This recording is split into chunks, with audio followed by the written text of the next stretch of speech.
Joe Biden is speaking late today, appearing with his running mate, Senator Kamala Harris, appearing cautious but confident. Biden saying every vote must be counted. Late last night in Wilmington, calling on Americans to keep the faith, to have patience.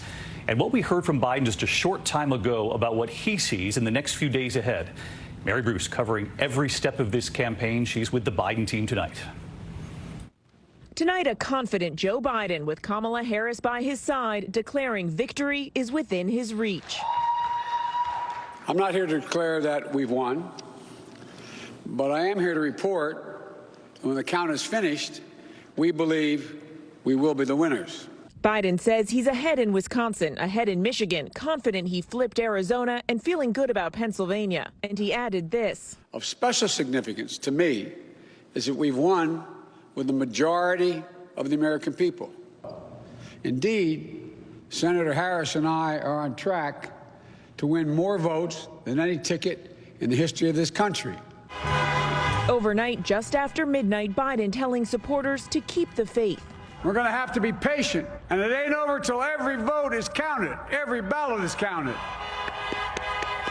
Today, promising their votes matter. Every vote must be counted.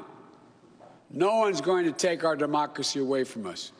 Not now, not ever. We, the people, will not be silenced. We, the people, will not be bullied. We, the people, will not surrender. Biden's legal team says they're prepared for whatever the president's lawyers throw at them. Looking ahead, Biden says he's ready to start uniting the country after this bitter campaign. I know this won't be easy. I'm not naive, but I also know this as well. To make progress, we have to stop treating our opponents as enemies.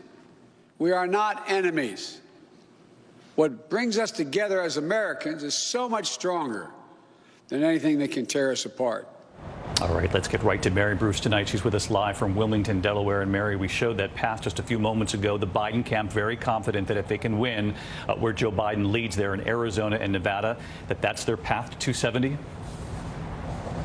That's true, David. And tonight they are also confident that they have a strong showing in Pennsylvania, too. And while they have been careful not to declare victory, they are moving ahead with their transition plans. Today, officially launching their transition website, buildbackbetter.com. David. That's always a sign of confidence, too. Mary Bruce, thanks to you again tonight. President Trump was behind closed doors at the White House today. He did come before the cameras overnight. It was after 2 a.m. in the morning, declaring we have already won it. With millions of ballots still being counted in this country. Today, his campaign taking legal action now. And here's our chief White House correspondent, Jonathan Karl, with what he's learning tonight.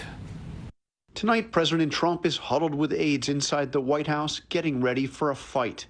His team has already filed lawsuits in Michigan, Georgia, and Pennsylvania, and demanded a recount in Wisconsin, all as votes are still being counted.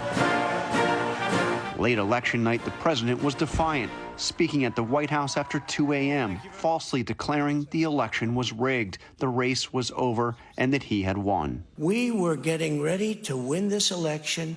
Frankly, we did win this election. In fact, the election went smoothly, without significant disruptions, and millions of votes are still being counted.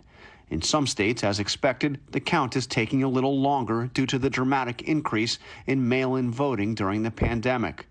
Today, even the Senate Majority Leader, Republican Mitch McConnell, took issue with the president's words.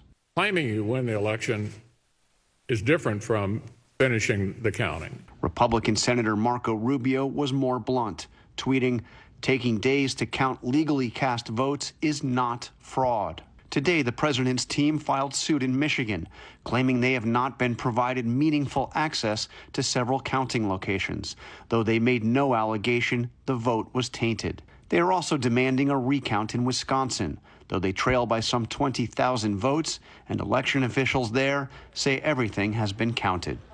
And we should point out, John, that our teams in Michigan have reported that there are both Democrats and Republicans watching at the polls, as they always do in these presidential elections. And in addition, John, to what you laid out there, we know the president's team is also asking you to join that lawsuit to block some of the ballots from being counted in Pennsylvania. These are the mail-in ballots postmarked by Election Day, but still arriving in the few days afterward.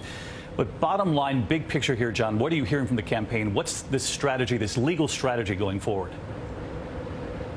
The legal strategy, David, seems to boil down to this: stopping the count in places where Donald Trump is ahead, Pennsylvania, continuing to count or counting again in places where he is behind, Wisconsin, Nevada, and Arizona.